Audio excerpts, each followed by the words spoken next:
Welcome to In My Opinion for Skullgirls Encore.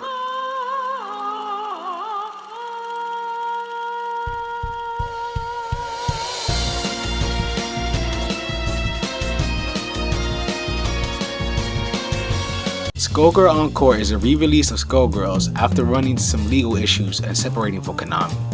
It was released once again with tweaks to modes and gameplay. Skullgirls is a 2D fighter.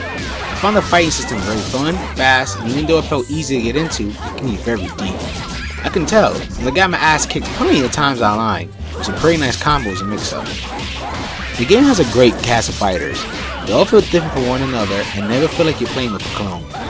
I personally didn't feel cheated when I got my ass beat online, since most of the time it was a clear gap of skill.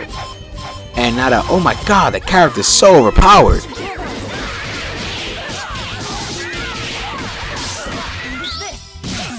The mode you get to choose from is single player, versus, and training. There are also leaderboards to check your rankings. Within single player you have story and arcade mode.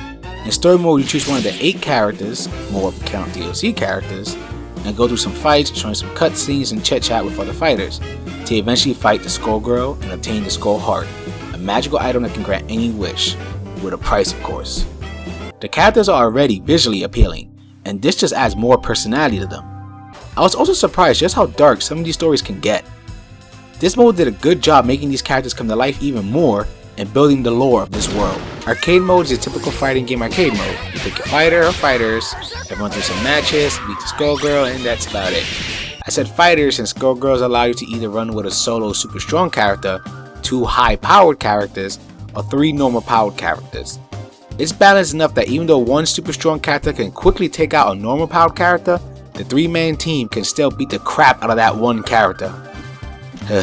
Trust me on that one. The training mode has your training room in which you can beat up a dummy and try to come up with new strategies and combos. It's also nice you can mess with settings such as showing hitboxes and such. There's also a tutorial mode which I found to be nicely done.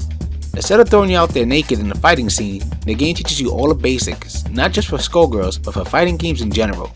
From things like basic movements to terms like mix-up and poking. The tutorial also teaches you what type of playstyle each character has and gives you some tips on how to go about using them. Versus has your local play with a friend and an extension of local play called tournament mode. Tournament mode is basically the same thing just with tournament play in mind. It allows you to change your button input each time you change characters, if you're the type that has certain button configurations for certain characters. You also got your quick rank matches that let you pick any region to search for a match and let you see the player's ping before agreeing to start a match. You can also create unranked rooms with the settings of your choosing, or you can just join a room. As of now, the online seems semi-dead. There are times when you can quickly find or fight, but most of the time it's pretty much a ghost town. And even if you do find a fight, most likely it's the same 2 or 3 people. I'm playing the PS3 version for this review, though I heard on PC it's much more lively.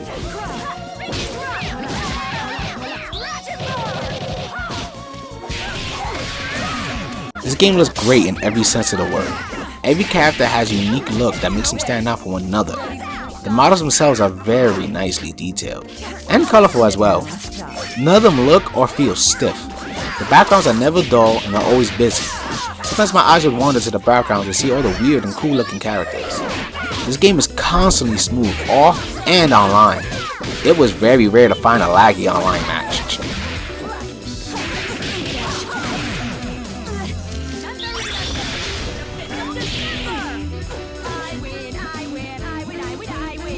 Skullgirls Encore is a very fun fighting game with a great set of characters to mess around with and look at. The training mode is nicely done and gives you a good understanding of the mechanics and characters. There's also a mode called Mary 300 which you could try to beat a more powerful version of the final boss with Squiggly. I do wish I had a bit more meat in the single player department since besides a quick story mode there's not much else to do but train and put a lot of time online, if you can find a steady flow of players. Now if you're fine with that, the game is definitely worth your time. The developers still update the game and are bringing more free DLC characters, so hopefully this gives more life to the online. I hope you enjoy my thoughts on this game, and for gamer's sake, keep gaming.